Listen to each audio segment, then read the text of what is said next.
Buenos días al auditorio. Sí, efectivamente, como tú lo apuntas, hemos seguido trabajando en esta tarea, el equipo de esta primera emisión, en conjunto con el portal de Aristegui Noticias, tratando de seguir la pista más que a cables en lo individual o por separado. Hemos tratado de ir rastreando, tratando de reconstruir algunas historias importantes de lo que pasó en nuestro país en aquellos años difíciles de los años 70.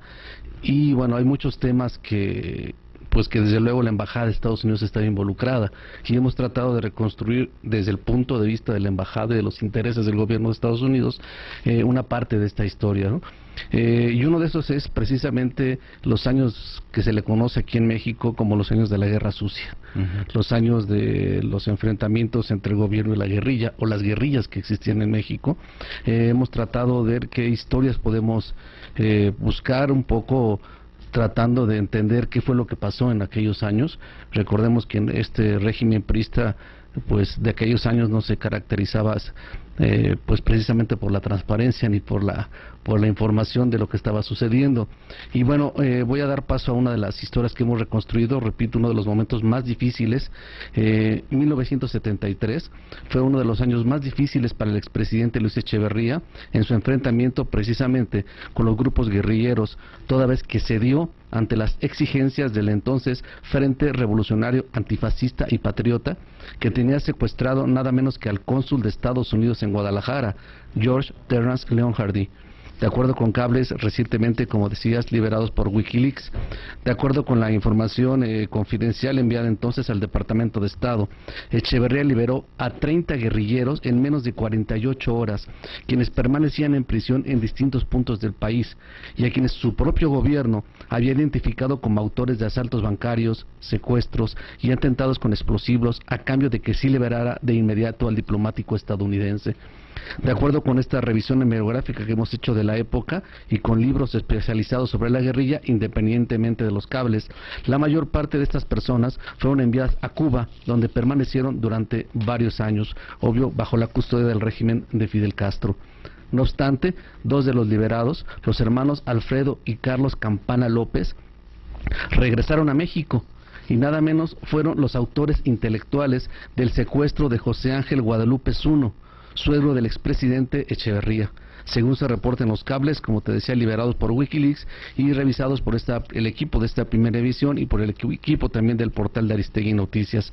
En el cable 1993 México 03083B se detalla cómo el entonces secretario de Gobernación Mario Moya Palencia informó a la Embajada de Estados Unidos sobre la identidad de esos 30 guerrilleros que serían liberados. Hemos visto la prensa de la época, Juan Armando, y se hablaba de un canje, pero eran versiones no confirmadas y versiones off the record, y sobre todo versiones que se manejaban en columnas.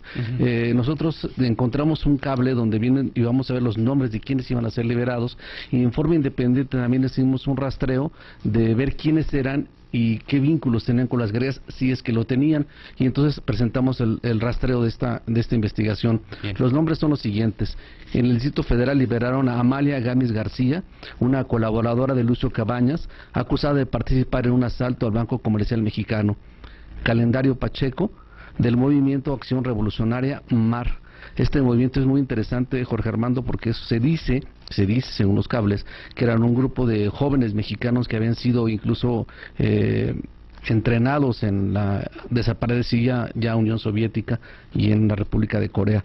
Francisco Javier Pizarro Chávez, miembro de los Guajiros, quien participó también en asaltos bancarios vinculados al entonces ilegal Partido Comunista.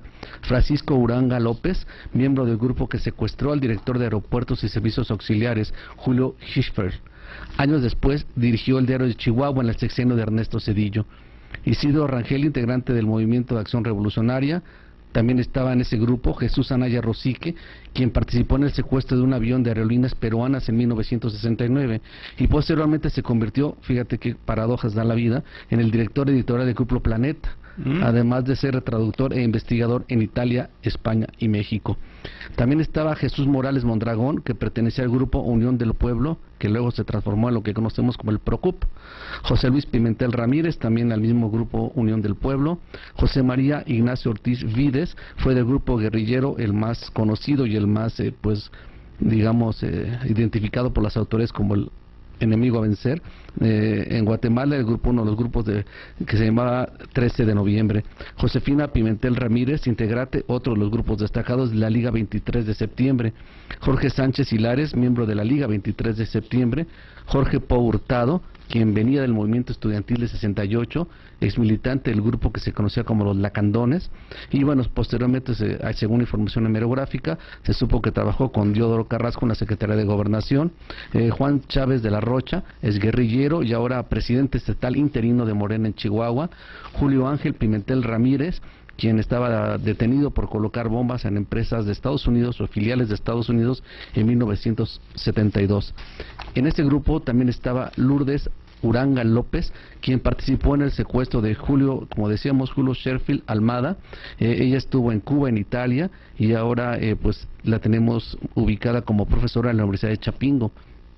También estaba María Dolores Gamis García, otra colaboradora de Lucio Cabañas, quien participó en asalto al entonces Banco Comercial Mexicano. También estaba Modesto Trujillo Miranda, colaborador de Lucio Cabañas y quien asaltó una oficina del ISSSTE. Otro personaje es Rigoberto Lorenzo López, miembro de la Liga 23 de septiembre, ahora un conocido personaje del PT en Morelos y regidor en Cuernavaca. Valdemar Villarreal es guerrillero de la Liga 23 de septiembre. En Chihuahua estaba Pablo Martínez Pérez, quien perteneció a los Guajiros y asaltó bancos en Chihuahua. Su nombre verdadero es José Alonso Luis Vargas y es autor ahora de un libro que se llama Memorias 1945-1979. Y Héctor Lucero Martínez, quien pertenecía a los Guajiros y asaltante de bancos, según los cables. Pero en especial llaman la atención dos personajes, Jorge Armando. Uno de ellos es Alfredo Campana López, uno de los líderes del Frente Revolucionario Armado del Pueblo, FRAP, y autor de los secuestros de los diplomáticos de Estados Unidos y precisamente del suegro del expresidente Luis Echeverría. Carlos Campana López, su hermano, obviamente, por los apellidos, Campana López, uno de los líderes, como decíamos, también del Frente Revolucionario Armado del Pueblo, y quien presuntamente también participó en estos secuestros. Junto con ellos, otro de los líderes que salieron fue, y así vienen los cables, ingeniero químico Guillermo Robles Garnica, miembro de las FARC, ya libre. Sabemos que se mudó, según la información que hemos buscado, se mudó a Alicante, a España, donde escribió un libro que se llama Guadalajara, la guerra olvidada. Son muchos personajes. También en Sonora estaba Felipe Pacheco Aragón, formó parte, como decíamos hace unos minutos, de este grupo que fue canjeado para poder liberar al cónsul de Estados Unidos en Guadalajara. Felipe Pacheco perteneció a las Fuerzas Armadas de la Revolución. Estaba Guadalupe Mata Morales, quien perteneció a las Fuerzas Armadas de la Nueva Revolución. Miguel Ángel Duarte López, fundador de las Fuerzas Armadas de la Nueva Revolución. En Guerrero estaba preso y lo liberaron enviándolo a Cuba. A José Bracho Campos, lugarteniente de Lucio Cabañas, tenemos entendido que actualmente vive en Guerrero. En Monterrey liberaron a José Luis Rich Sauchi, perteneció a la Liga Espartaco, Liga 23 de septiembre, y ahora sabemos que dirige un centro de estudios y una organización no gubernamental en Italia. En Morelia liberaron a Alfonso Salvador Flores Bello, cercano a Lucio Cabañas, y que lo encontramos como precandidato no hace mucho del PRD a la presidencia municipal de Tucpan. En ese mismo cable, Jorge Armando, Mario Moya Palencia, el secretario de Gobernación, comentó que algunos de estos detenidos eran miembros de distintos grupos armados e incluso se identificaban miembros del Partido Comunista. Recordemos que entonces el Partido Comunista Mexicano era ilegal, no tenía registro. Uno de sus párrafos, y voy a leerlo textualmente, especificaron los siguientes, abrimos comillas: los criminales de esta lista, así dice, los criminales de esta lista participaron fundamentalmente en robo a bancos y establecimientos comerciales, con la excepción de personajes como Jesús Anaya y José Ignacio Ortiz, quienes son guatemaltecos, y ellos estuvieron involucrados en el secuestro de un avión. Aunque también está el caso de los hermanos Ramírez Pimentel, quienes pusieron bombas a empresas de Estados Unidos en 1972. El plagio de Lonhardy, operado por el Frente Revolucionario Antifascista y el Patriota, ocurrió antes precisamente de otro vicecónsul que fue secuestrado, John Patterson, quien fue rehén del Ejército de Liberación Mexicano y, bueno, a quien entonces asesinaron y encontraron su cuerpo en Sonora. Es decir, tiempos difíciles para la Embajada de Estados Unidos, es decir, había 3 plagios, del que estamos comentando ahora, del cónsul de Guadalajara, el vicecónsul de Ciudad Juárez, John Patterson, y había otro más que no hemos podido identificar del todo, pero que según los cables se frustró gracias a la policía mexicana. De acuerdo con los cables diplomáticos estadounidenses revelados por Wikileaks, el gobierno mexicano no atendió el Consejo de Estados Unidos en el sentido de no negociar con los secuestradores y acceder a sus demandas por lo menos de inmediato. Si Estados Unidos no estaba tan de acuerdo en este canje por el perfil sobre todo de algunos de los que iban a liberar. En el cable 1973 México 03082-B, se envió un análisis del Departamento de Estado al Departamento de Estado, donde voy a leer textualmente. La rápida y completa reacción del gobierno de México ante las demandas de la FRAP es un factor que nos preocupa. La credibilidad del gobierno de México al negar a estos grupos que niega que tengan motivaciones políticas ha sido puesta en duda. Cualquiera que sea el resultado, el gobierno de México está debilitando su posición. Entre los liberados, aquí ya cierro las comillas, no estaban los jefes o líderes de la guerrilla. Sin embargo, sabemos que el principal objetivo del gobierno de Echeverría era desmantelar la Liga 23 de septiembre.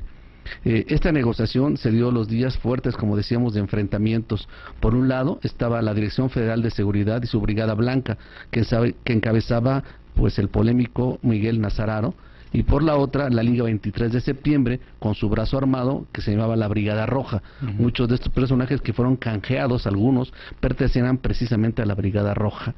Entre los liberados se encontraban, como decíamos, miembros de grupos rebeldes como la 23 de septiembre, las FRAP, las Fuerzas Armadas de la Revolución, así como personajes, decíamos ya, cercanos a Lucio Cabañas y a Genaro Vázquez, según hemos visto en la revisión que hemos hecho tanto en los cables como en la hemerografía.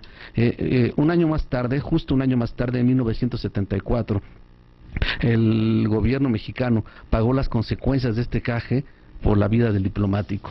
¿Por qué decimos esto? De acuerdo con el cable 1974 México 07-369-B, José Carlos Campana López y su hermano Alfredo Campana López fueron los actores intelectuales del secuestro de José Guadalupe Zuno, suegro del entonces presidente Luis Echeverría. Es decir, fueron enviados a Cuba. Y estos personajes no se quedaron ahí como el resto de estas personas, de los canjeados, y regresaron a México. No sabemos cómo le hicieron exactamente, porque se supone que había cierto acuerdo con el régimen de Fidel Castro, y ellos logran regresar a México y entonces secuestran al suegro de Echeverría. Ahora, a cambio de este personaje importante, la guerrilla vuelve a usar el mismo mecanismo y exige la liberación de otro de los hermanos Campana López. Vienen por rescatar a su hermano, de nombre Francisco, también involucrado en el secuestro del cónsul León Hardy. La información de la embajada fue que también se pedía un rescate de 1.6 millones de dólares, el envío de un nuevo paquete de presos a Cuba y, sobre todo, llamaba la atención la renuncia inmediata del presidente Echeverría, cosa que sabemos que nunca sucedió. Pero sucedieron otras cosas. El 30 de agosto hay un cable, que es leo cómo está identificado, 1974, México 07426-B, en el que se informa que por parte del gobierno de México, el señor Fernando Gutiérrez Barrios, sabemos que es un personaje, por aquellos años empezó a forjar su carrera como uno de los forjadores de la inteligencia mexicana y de los duros, a quienes se les achacaban una serie de maltratos a la gente. Con un pasado oscuro. Exacto. Él estaba frente a las negociaciones con los guerrilleros y según la embajada ya estaba listo el rescate de 1.6 millones de dólares, además de que 13 pesos, de los 13 pesos que pedían, en no encontramos la lista, algunos no se le entregaron a la embajada en esta ocasión. De esos 13 presos ya estaban listos ya para bajar en cualquier momento a Cuba. El sábado 7 de septiembre de 1974 fue liberado sano y salvo el suegro del entonces presidente. En el cable 1974, Guadalajara 0708-B, la embajada de Estados Unidos destacó de manera importante al Departamento de Estado el silencio en que el gobierno de México llevó la negociación con la guerrilla, incluso para el gobierno de Estados Unidos.